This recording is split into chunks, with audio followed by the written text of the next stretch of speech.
تیرۆرستانی داعش لە کاتی لێرەدا بوون وێرانیان کردووە بەشێکی زۆری مەزارگایەکەیان تەقاندوتەوە ئەمە گرنگترین مەزارگای شیعەکان بوو لە دەشتی نینەوە لێرە لە کاتی بۆنەکان لە عاشورە لە چلە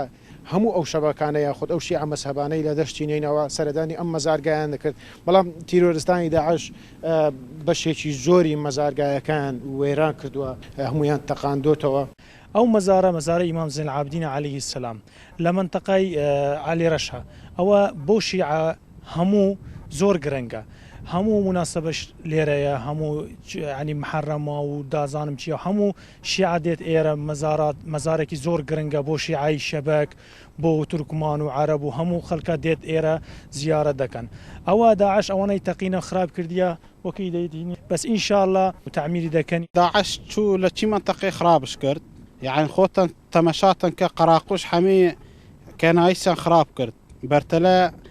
عيني اوي استايا منطقة عاررشيا منطقة حضرتي امامي علي سجاد بو او شان خراب كرت اما دعوي ده كم خدمة وزارة كان لحكومتي بغاي حكومتي ريمي او تشاق بو لخلقي ميتي منطقي هر صار تقريبا نزك مليون كسيدي زيارة أو مقامي دكو هارو هاتي لزيارة مرقد إمام زين العابدين لجندي آل رشي بس يعني شممت يعني إمام شان خراب كردان ووضع حوزي في بيكنا يعني خربطيان وإن شاء الله داعش خلاص بو وإن شاء الله داعشون بقوتي بيش مرقاي وجيش عراقي ئەو هاوڵاتیانەی کە سەردانی ئەو ناوچەیە دەکەن سەرەتا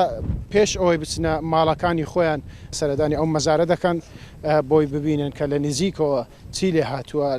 کە دوای ئەوەی تیرۆرستانی داعش تەقاندوێنێتەوە سەردانیێرە دەکەن دواتر سەردانی ماڵەکانیان دەکەن لەلایەن ئەوەندە گرنگە ئەو مەزارەیە. شیعە مەزهەبەکان لە دەشتی نینەوە 7 مەزارگایان هەبوو لە یادەکاندا سەردانی ئەو مەزارگانیان دەکرد